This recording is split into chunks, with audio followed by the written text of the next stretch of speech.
새 정부는 어떻게 구성됐는가를 다시 한번 되새겨 보면 아주 작은 촛불들이 모여서 그 이제껏 한국 역사에서 가장 큰 권력인 대통령과 정부를 새로 만들어냈다. 그것도 단시간 안에, 그것도 평화적으로 만들어냈다.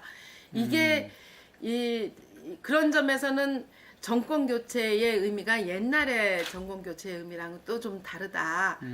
그래서 국민에 의한, 국민을 위한 국민의 정부가 될 수밖에 없는 그런 정권이 된 거죠. 그래서 또 아마 지금 새 대통령, 새 정부가 지금 갖는 행보, 또 지금 펼쳐지는 정책들, 이런 것들이 국민들한테 상당히 지지를 받는 게 그렇게 해서 탄생됐기 때문에 저는 예전에 그냥 어떤 대통령, 어떤 정부가 인기가 초반에 막 올라갔다가 그냥 좀 지나면 확 떨어지는 거랑은 다를 거다. 그야말로 그렇게 국민이 만들어낸 정부라는 점에서 예. 국민을 두려워할 줄 아는 정부죠. 이 정부는 사실은 이 추운 겨울날 꺼지지 않게끔 촛불 소중하게 들고 나간 전국에서 모여든 학생에서부터 나이 든 사람들까지 그 힘으로 모아진 정부 아니겠습니까? 그 대통령이니까 국민을 무서워할 줄 아는 그런 정부고, 그런 대통령에 의해서 또 그런 거에 시스템 흐름은 이건 지방자치로 가야 된다 하는 것들을 또 분명하게 인지하고 있고, 그런 점에서는 그때 대통령 후보 두 사람이 다 지방자치 단체장 출신 아니었어요. 민주당 안에서 경선했던 이재명 시장, 성남시장이나 안희정 충남도지사나 옛날에 저기 대통령 경선 후보 중에 광역단체장 두 분이랑 같이 이렇게 치러진 그 경선도 없었던 거예요. 그만큼 지방자치에 대한 게 그냥 이론적인 것이 아니라 현실적으로 그런 분들이 직접 경선에 나와서 했다라는 그 자체도, 그 과정도 지방자치의 중요성, 그리고 지방자치를 잘 펼쳐나가는 것이 우리 사회를 정말 더 민주적이고 더 국민을 위한 그런 행정을 할 수 있게끔 할 것이다 하는 그런 걸 가졌을 거고요. 그래서 나온 그런 조각들이 그 집행을 하는 거에서 보면 아직까지는 그 약속했던 적폐청산이라든가 또 지방자치에 대한 실질적인 힘이라든가 또는 여성에 대한 또는 약자에 대한 배려라든가 이런 것들이 지금 뭐 잘 진행되고 있다고 생각이 듭니다. 이제 다만 한 가지 이제 더 바라는 거는 여성에 대한 부분이 30% 내각도 맞춘다 조마조마 하게 그랬는데 이제 내년 지방선거에서 과연 정책의 실제로 집행자를 선출하는 그런 과정에서도 이런 분위기가 가는 것이 좀 더 우리가 바라봐야 될 어떤 또 그 중요한 계기가 될 거라고 봅니다. 예. 제가 이제 국회 때도 행자위만 4년을 했죠. 그 행자위 4년을 고집한 이유는 내가 지방에 이렇게 행정과 정치를 해보니까 중앙에서 변화돼야 될 부분들이 실질적으로 변화되지만 안 되겠다라는 것 때문에 그것을 바꾸기 위해서 행자위를 4년을 했습니다. 그리고 그때가 이제 노무현 대통령 시절이어서 그래서 분권에 관한 많은 부분들은 정말 그 안에서 일정한 역할은 했는데 그것이 이제 제가 이제 행정을 지금 단체장을 맡고 보니까 그것도 상당히 형식적이었고 정말 제대로 된 그 분권과 제대로 된 뒷받침은 좀 안 되었다라는 게 현장에 오니까 실감이 됩니다.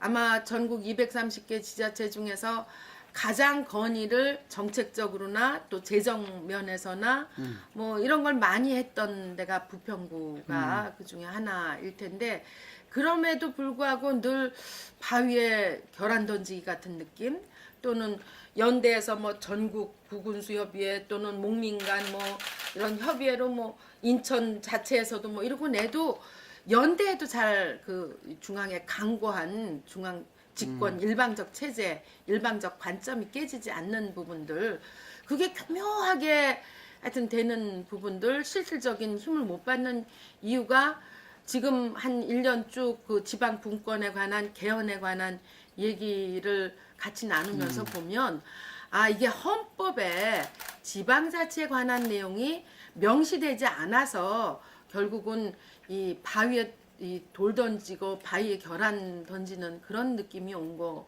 아니었나. 그래서 이번에는 분명하게 그 개헌한 작업에 지방 분권에 관한 내용들이 재정과 조직과 뭐 이런 내용들이 담겨지고 또 한편으로는 그 헌법에 담겨진 만큼의 그 주민들의 의식이 높아져야 되는데 사실 저는 지역 안에서 그건 꾸준히 했습니다. 또 공직자들도 그렇게 변화하긴 했는데 지금 우리가 또 연대에서 가장 열심히 하고 있는 게 지방 분권대학이라는 이름으로 협의회를 구성해서 분권대학을 지금 각 지자체마다 이렇게 돌아가면서 그야말로 시민 분권 아카데미들을 하고 있는데 조금 더 그것도 업그레이드 되는 거죠. 그래서 지금 얘기하는 법의 내용도 바뀌고 헌법의 내용도 바뀌고 그에 따른 구체적인 법과 뭐 여러 가지 집행의 부분도 바뀌지만 시민들의 의식도 그냥 자치권을 주장하는 그 어떤 저 뭐 권리의식의 경우에는 책임과 그것을 또 자기네들의 의무로 삼을 수 있는 것까지 이렇게 향상시키는 거를 이 새로운 지방 정부들의 그런 움직임들이 맞물려질 거라고 봅니다. 아마 지금 말씀하시는 게 가장 국민들한테 실감될 수 있는 부분일 겁니다. 아니 뭐 지역에 맞는 복지, 지역에 맞는 행정하겠다고 하면서 늘 보면은 거의 중앙에서 결정되면은 따르는 식의 그것도 뭐 허겁지겁 돈 갖다 붙이고 그래서 실질적으로 우리처럼 뭐 장애인이 많다라든가 뭐 어르신들이 많다라든가 뭐 또 한편으로는 굉장히 여기가 도심권에 있으면서 갖는 불이익이 많다라든가 이런 걸 해소할 수 있는 재정이 전혀 안 되니까 결국은 인내하라 뭐 참아라 뭐 이런 식으로만 되어온 거 그거의 문제는 결정적으로 중앙에서 말로 지방자치하자 그러지 예산으로 통제했던 부분 이 부분이 이제 법적으로도 지금 이 8대2 국세가 지금 이제 우리 행자부 장관만 해도 앞으로 6대4 중간에 뭐 7대3을 거치긴 하겠지만 이렇게만 돼도 아마 국민들이 우리 주민들이 체감되는 이 지역에 펼쳐지는 재정의 이 느낌이 달라질 것이고 또 저기 경찰에 관련해서도 자치경찰이하고 말은 뭐 해오지만 우리 관내에도 경찰서가 2군데나 있어요. 그런데 호흡 맞추기가 이게 쉽지가 않지요. 결국은 CCTV 달 때 돈을 부가 얼마를 내느냐 뭐 경찰에 뭐 이런 거를 하는데 이 다른 구에 비해서 부평구는 얼마큼 돈을 좀 낼 것이냐 이런 일종의 시다바리의 그런 거지 같이 협력한다는 부분은 참 부족한데 이것이 통합돼서 되는 자치경찰의 부분이 결국 행정과 같이 가는 걸로 뭐 옛날 김대중 대통령 때 제주도 한번 해놓고 나서 거의 진전된 게 없잖아요. 네. 그런 것들이 좀 된다면 뭐 지금 인천시와 각 구의 경찰이 해야 될 부분들이 시민한테 녹아들면서 훨씬 편안하고 안전하고 뭐 이런 걸로 느껴질 것이라고 보고 여기에 저는 또 하나 교육의 문제도 같이 가야 된다고 봅니다. 뭐 지금 진보교육감 선택은 해놨지만 지금 이런 시스템으로는 진보교육감과 그 일반 행정이 별도로 돌지 이 같이 이렇게 시민들한테 원하고 아이들한테 필요한 그런 교육 행정이 제대로 진전되고 있지 못하잖아요. 그리고 그 도시에 걸맞는 이 자치 교육이나 이런 것들이 늘 행정 진보 쪽이 뭐 교육이라고 치면 일반 행정이 조금 보수라고 치면 그거 안 맞아가지고 진행 안 되고 그러면 결국은 그 사이에서 갈등으로 오히려 더 지연되고 이런 걸로 보면 저는 교육도 함께 가야 될 자치의 아주 적극적인 이 요소라고 생각이 듭니다. 우리는 좀 잘 되고 있다고 자평을 하고 또 외부에서도 그런 평가를 주는데 애초부터 저는 이 시민운동을 해왔지 예. 않았습니까? 그래서 예. 시민운동을 했다라는 거는 이 시민들을 모아서 행정에 참여케 하고 거기에 일정한 또 역할을 하게 하는 것들의 중요성, 그리고 그들을 어떻게 참여시키는 것이 잘할 수 있는 것인가 하는 것들의 경험이 있기 때문에 정치 경험뿐 아니라 그런 시민운동, 시민과 함께 했던 경험을 행정에서 녹아내려고, 그게 거버넌스 행정이죠. 저는 애초부터도 그 우리 공무원들한테도 거버넌스 행정의 중요성을 얘기했고, 시민들한테도 그 얘기를 해서 일정하게 드러나는 게 주민참여예산제라든가 또는 지속가능 발전을 우리가 계속 그 내세우고 있는 기치인데, 거기에서도 제일 중요한 게 민관이 같이 하는 부분입니다. 예를 들어서 1년 동안 우리 지속가능 발전 보고서를 낸다. 그랬을 때 그걸 주도해내는 지속가능위원회는 공무원들이 3분의 1, 전문가가 3분의 1, 시민이 3분의 1 같이 이렇게 해서, 전국에서도 아마 기초지자체가 제일 먼저 그 자체적으로 보고서를, 지속가능 보고서를 만들어내고 뭐 했다는 거. 그리고 우리가 예산이 굉장히 부족한 상태인데 그런데도 주민참여예산제가 참 잘 되고 있다. 이건 뭐 어느 동에서 우리 CCTV 해줘요, 뭐 우리 동네는 뭐 도로 내줘, 이런 일방적인 것들을 그냥 예산에 반영하는 게 아니라 이걸 그 마지막에 예산서에 반영하기까지 1년 동안 교육과 또 한편에 이제 그 동네에서 의견 수렴 과정을 축제처럼 벌이게 하고, 그걸 마지막에 예산에 실리는 과정을 제가 직접 주도해서 거기에 이제 이쪽에 민간, 이쪽에 주민참여예산 민간위원, 이쪽에는 우리 국장, 뭐 실장 뭐 이렇게 해가지고 그거를 조율해 냅니다. 그래서 사실은 옆에 있는 부자 도시에 비해서는 반영 금액은 적지만 그 내용이 그냥 CCTV 하나 달아달라 이런 물질적인 어떤 그런 가치가 아니라 우리 동네가 정말 공동체 되기 위해서 우리 동네 여러 가지 중에서도 정말 약자한테 필요한 우선순위가 뭔가 하는 걸 수렴해서 내고, 그거를 지금 와서는 아마 지금 교육받은 사람들 중에선 자기가 강사 또 교육을 받아서 이제 자기가 가서 동네 안에서 강사로서 역할을 하는 이런 이제 순환 시스템이 됐다라는 것이, 이게 주민참여예산제 몇 억을 예산에 몇 건을 반영했다. 저는 그런 게 꼭 중요한 건 아니라고 봐요. 예, 부평에서도 시민들한테 이제 여론조사를 좀 해봅니다. 구정에 대해서 얼마나 알고 있느냐, 구정에 대해서 더 알고 싶을 때 필요한 도구를 뭐라고 생각하느냐.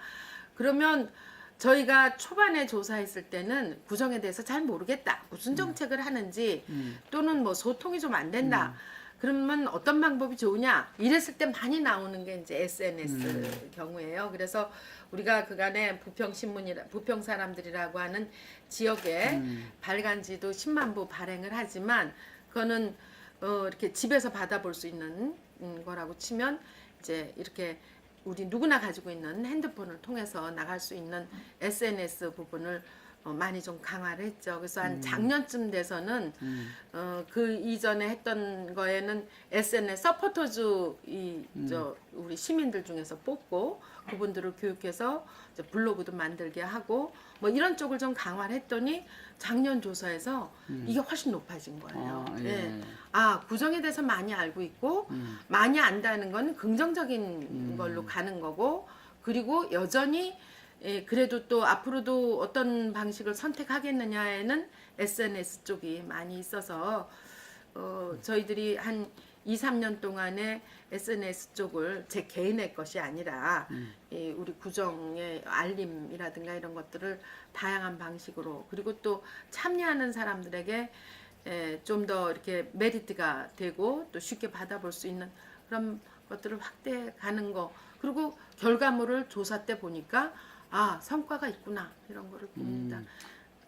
지방자치에서는 이게 이렇게 모아져야 되잖아요. 네. 예, 모아지는, 근데 사람들은 지금 점점 더 흩어져가는 뭐 지역을 중심 되기보다는 뭐 집은 그냥 사는 공간이고 활동 공간 다 이렇게 또 젊은 사람들 경우는 더 그렇고 그랬을 때 모아지는 방식이 SNS가 좋은 한 도구라고 생각합니다. 맞습니다. 저 성남시에 우리 이재명 시장이 취임하자마자 모라토리움 선언할 때 당신네보다 사실은 우리가 더 절박해 뭐 이런 목소리가 그 내부에서 많이 있었는데 그게 또 그렇게 했을 경우에 국민들이 갖는 우리 주민들이 갖는 불안감 왜냐하면 그 전에 부채를 한 1,000억 가까이 돌려 쓰면서 펑펑 써왔던 거에서 갑자기 정치적으로 다른 단체장이 들어오면서 수장이 들어오면서 뭐 이렇게 가져올 수 있는 충격 뭐 이런 것 때문에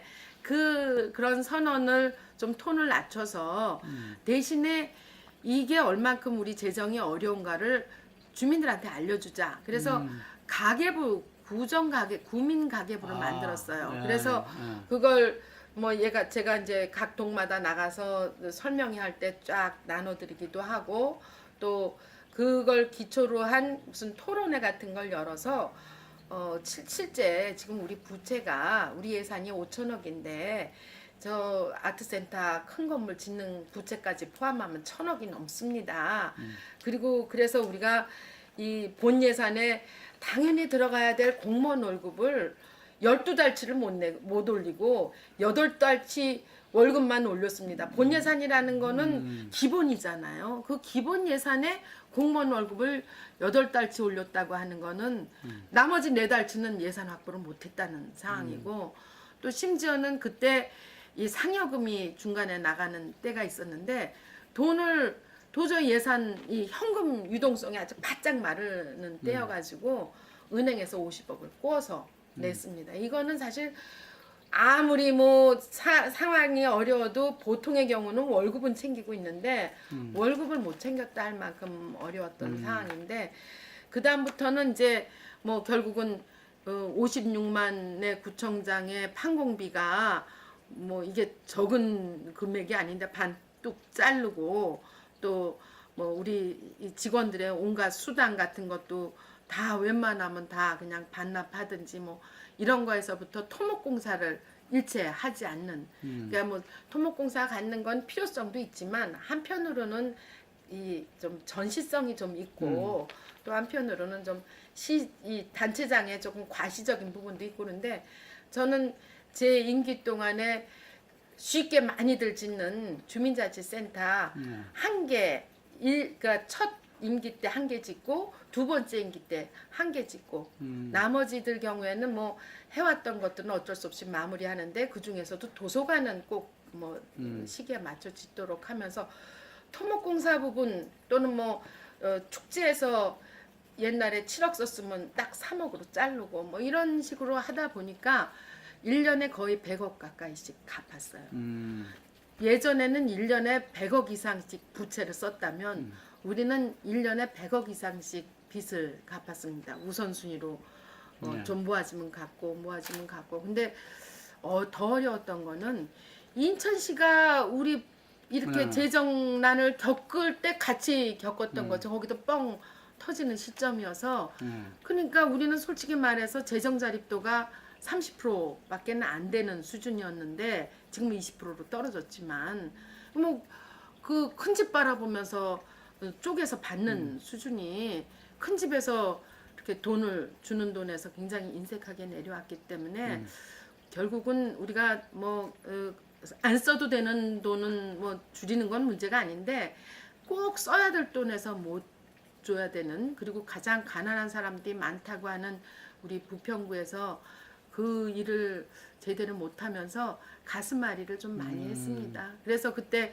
초반에 앵벌이 그만하고 싶다 뭐 이런 얘기도 했고 그래서 국세와 지방세에 제가 더 많은 그 비율 조정에 대한 목소리도 많이 내기도 했고 또 비과세 부분이 솔직히 중앙에서 결정하지만 그 세수는 지방에서 받는 건데 중앙에서 임의적으로 선심적으로 막 하는 부분들 이런 세수에 관한 얘기들을 많이 했죠. 그 취득세 부분도 지방에 주다가 그거 중앙에서 뭐 경기 부양 뭐 이런 걸 핑계로 해서 취득세도 결국은 기초가 하나도 못 받게 되는 결과가 된 거 뭐 재정에 이런저런 많은 고통을 겪으면서도 결과적으로 지금 이 시점에서는 우리가 갚아야 될 구의 부채는 다 갚았다.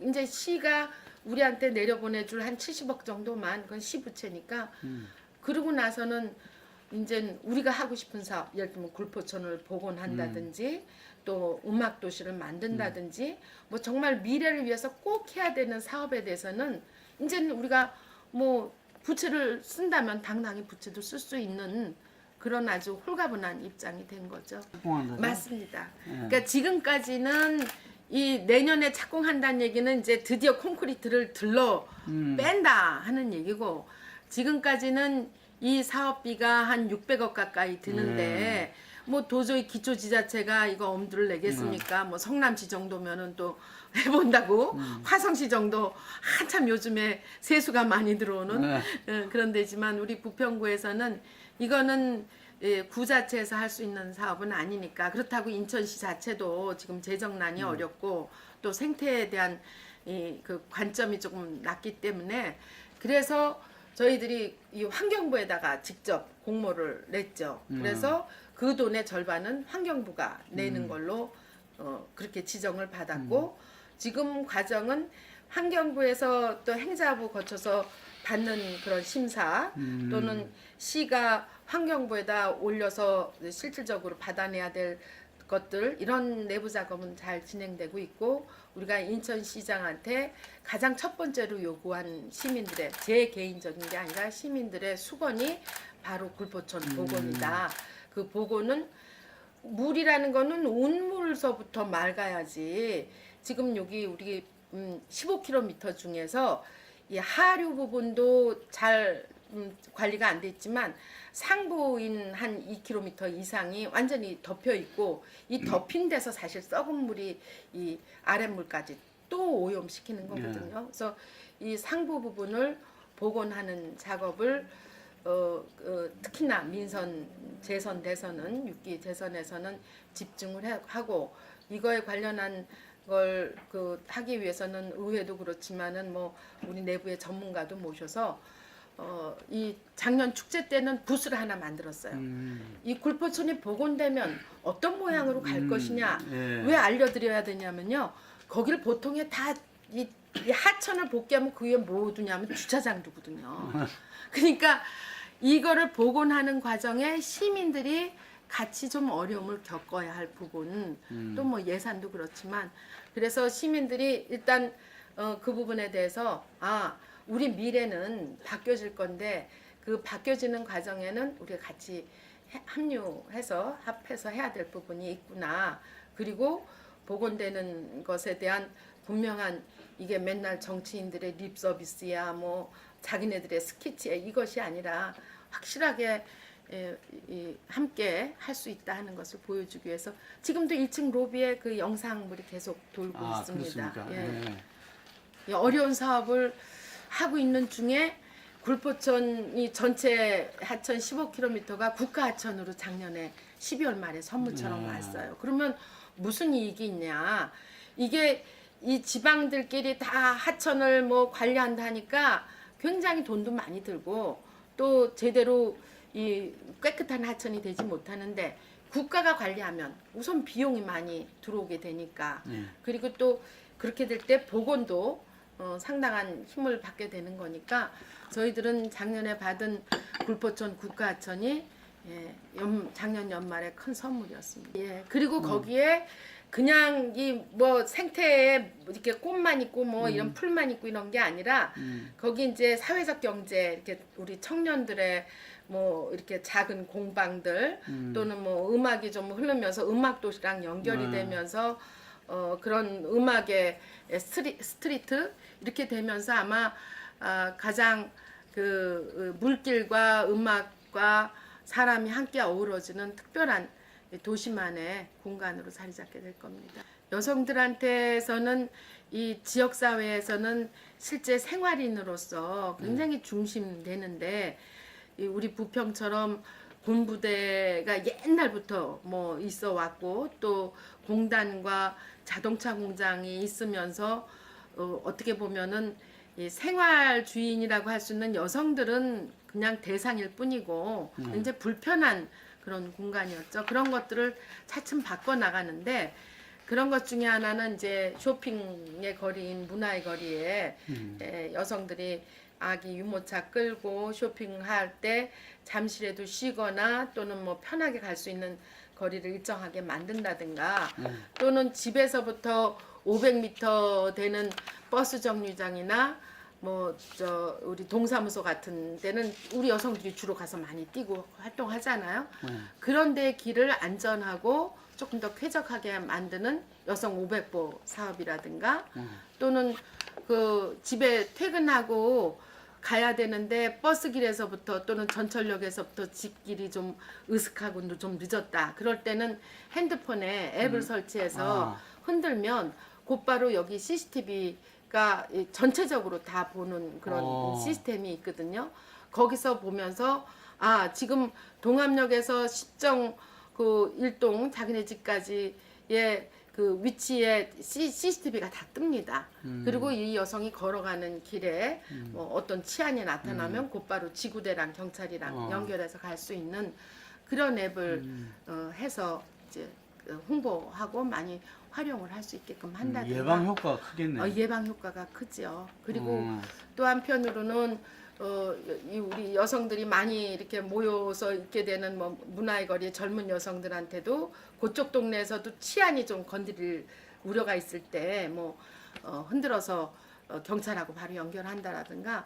그래서 이제 안심 여성 친화 도시에는 안심해야 되고 또 평등해야 되고 평온해야 되는 부분에 좀 맞춰가지고 이렇게 사업들을 좀 실천을 했습니다. 그러니까요. 제가 이제 시민운동, 특히 빈민운동을 해서도 그런 초심으로 지금까지 정치를 했기 때문에 행정을 했기 때문에 정말 아무 빽도 없는 여성이 이만큼까지 이 역할을 하는 거 아닌가 싶은데 그런 초심을 놓치지 않으려고 늘 애써 옵니다. 근데 한번 십정동에 그 달동네 집이 무너진 적이 있었어요.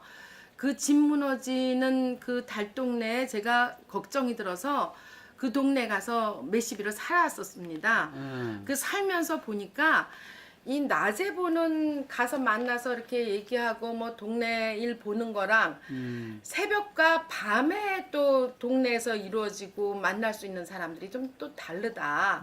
그래서 정말 동네 사람들에 대한 이 깨알 행정, 이 맞춤 행정을 한다면 동네를 좀 돌아서 밤에 가야 되고 그것도 좀 불편한 곳에 가서 하룻밤을 자는 게 정말 필요한 역할을 하는 게 아니겠는가.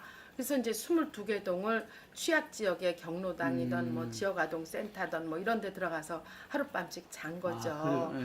그래서 그 동네에서 만날 수 있는 할아버지 뭐 거기 다문화 가정 뭐 어려운 사람들과 함께 얘기하면서 또 그중엔 또 우연하게 그 동네 초등학교 1회 졸업생 뭐 한 20회 졸업생 그 동네에 있는 학교를 다 다니는 사람들이 또 있으면 거기에 동창회도 만들어줘서 숙박 행정을 하니까 동네 공동체도 좀 잘 모아질 수 있고 또 저 같은 사람이 오면은 우리 국장이 오기도 하고 우리 과장이 오기도 하고 그러니까 사실은 이 공무원들이 낮에 일하고 그 동네는 밤엔 잘 안 가게 되잖아요.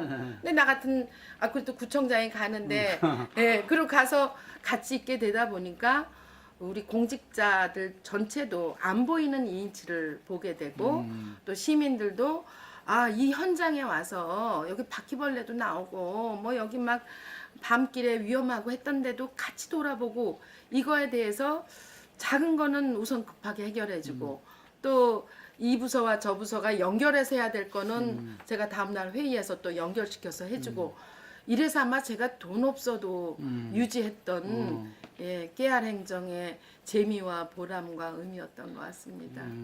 그거를 지금 22개 동을 다 2번씩 돌고 그리고 지금은 그때 다 숙제로 남았던 것들이 지금 풀어졌는가 하는 걸 다시 한번 확인하는 과정입니다. 아직 안 옮겼죠. 원장님 유일하게 지금 그 안에 빵 공장만 하나만 남아 있습니다. 약 한 1000평 좀 넘는 빵 공장이 대신에 이 빵들이 전 주한미군 2만 명한테 나가는 빵들이에요.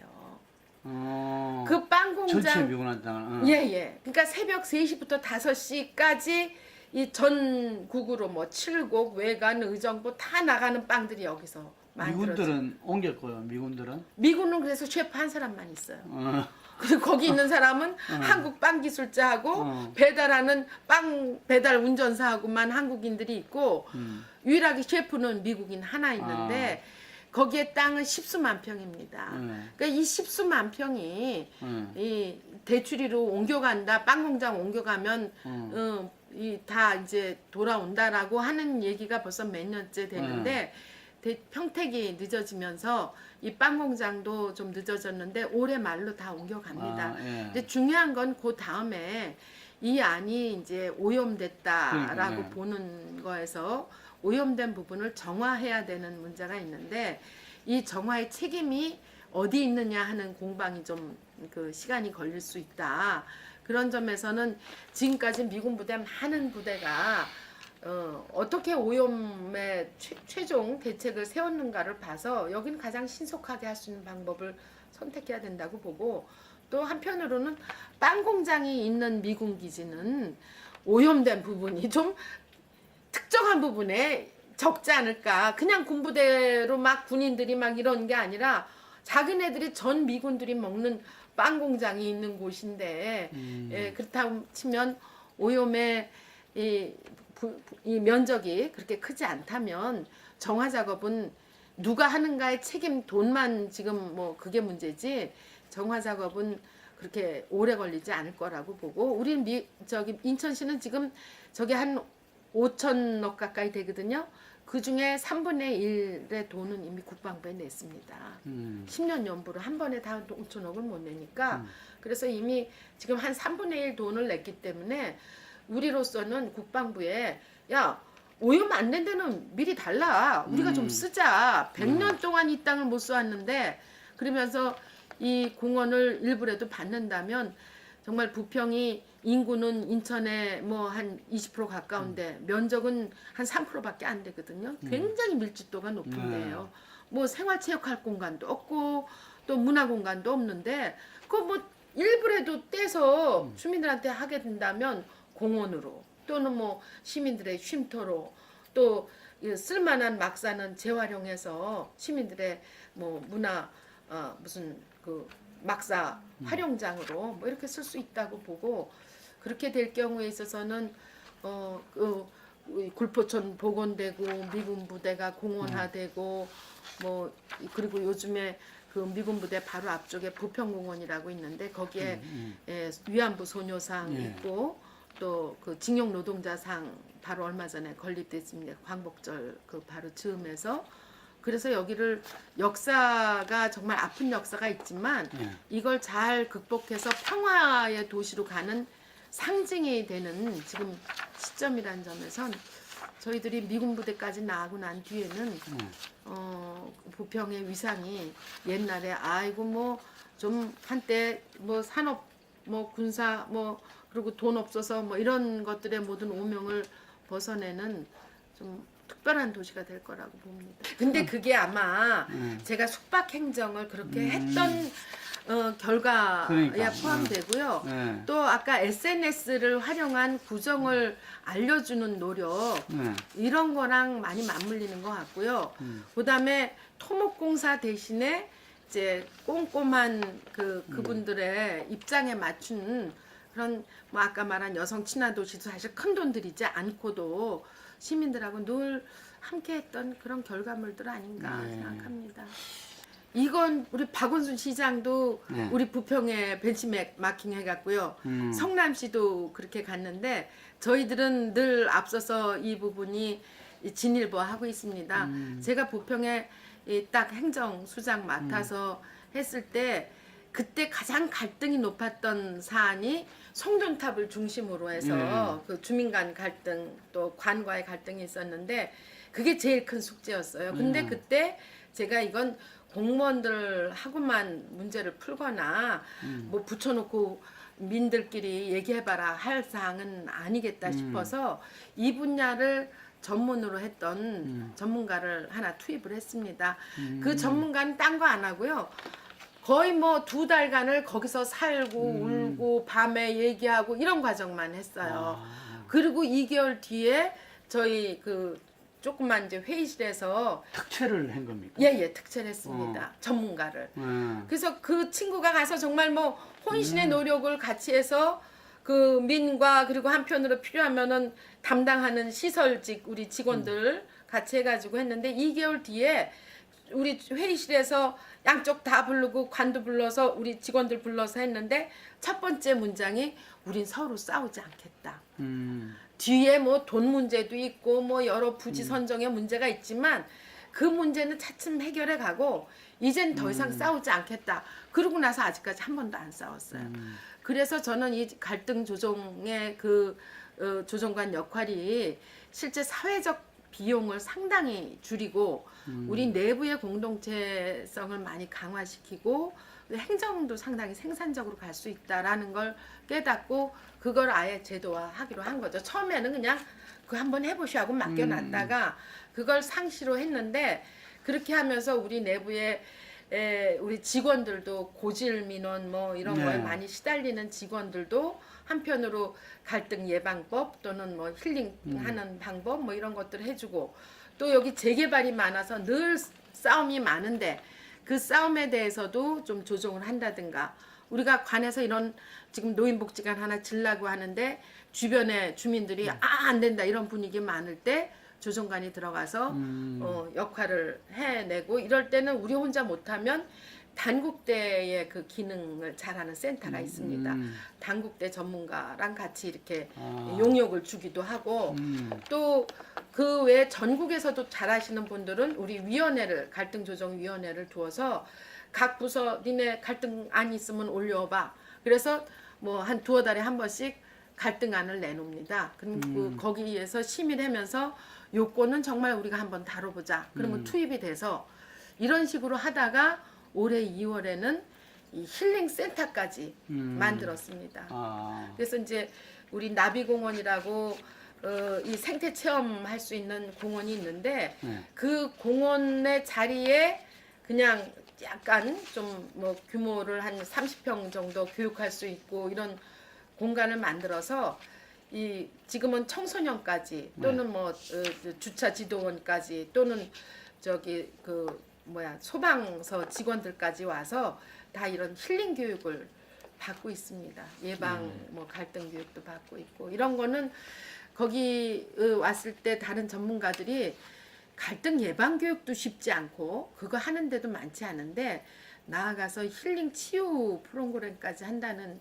그런 공간과 이 프로그램 한다는 거는 참 모범적이다. 예, 저는 이것이 돈은 많이 들지 않지만 심리적 웰빙 우리가 이제는 물질적 기준으로 GDP, GNP 뭐 이런 것들이 지금 부족한 건 아니거든요. 근데 늘 한국 사람들은 행복하지 못하고 갈등이 많고 하는 부분들이 이 세계 기준에서 보면 참 안타깝게 나오는데 이 부분에 우리 행정이 좀 많이 관여하는 것이 국민들의 행복도를 높여갈 수 있는 방법이라고 생각합니다. 글쎄요, 제가 이제 달동네 공방 할 때 그때 구현하려고 생각 안 했습니다. 이 동네의 어려운 문제를 해결하는 데는 지방자치가 좋겠고 지방자치 중에서도 가장 기초 단위에서 일해보겠다 해서 그래서 또 국민들이 해보라 그래서 한 거고 주민들이 또 기초를 하다 보니까 도저히 뭐 학교 급식 문제라든가 이 달동네 물 안 나오는 문제는 광역에서 해야 될 문제더라고요. 그래서 제가 광역을 하겠다. 아무도 저보고 뭐 정당에서 너 당신 광역 의원 해보쇼 이런 얘기 안 했어요. 근데 제가 이 지역의 이 문제, 우리 시민들이 참 고통받는 문제를 해결하기 위해서는 해야겠다고 해서 하게 되니까 또 그때 사람들이 뭐 인천에서 여자 선출직으로 나온 사람 참 드물었는데 또 당당하게 뽑아주셨고 그리고 이제 국회에 가서도 제가 이 광역에서도 안 되는 문제는 중앙 가서 해야 된다 해서 아까 말한 대로 행자위원회에서만 하고 그리고 이제 단체장을 인천에서 최초로 부평에서 그리고 재선까지 그리고 한 경우인데 그런 점에서는 내가 뭘 이렇게 권력에 대한 생각으로 선택을 했다기보다 이 정말 국민을 위한, 주민을 위한, 약자를 위한 이 방편으로 정치를 선택을 했고, 이 정치가,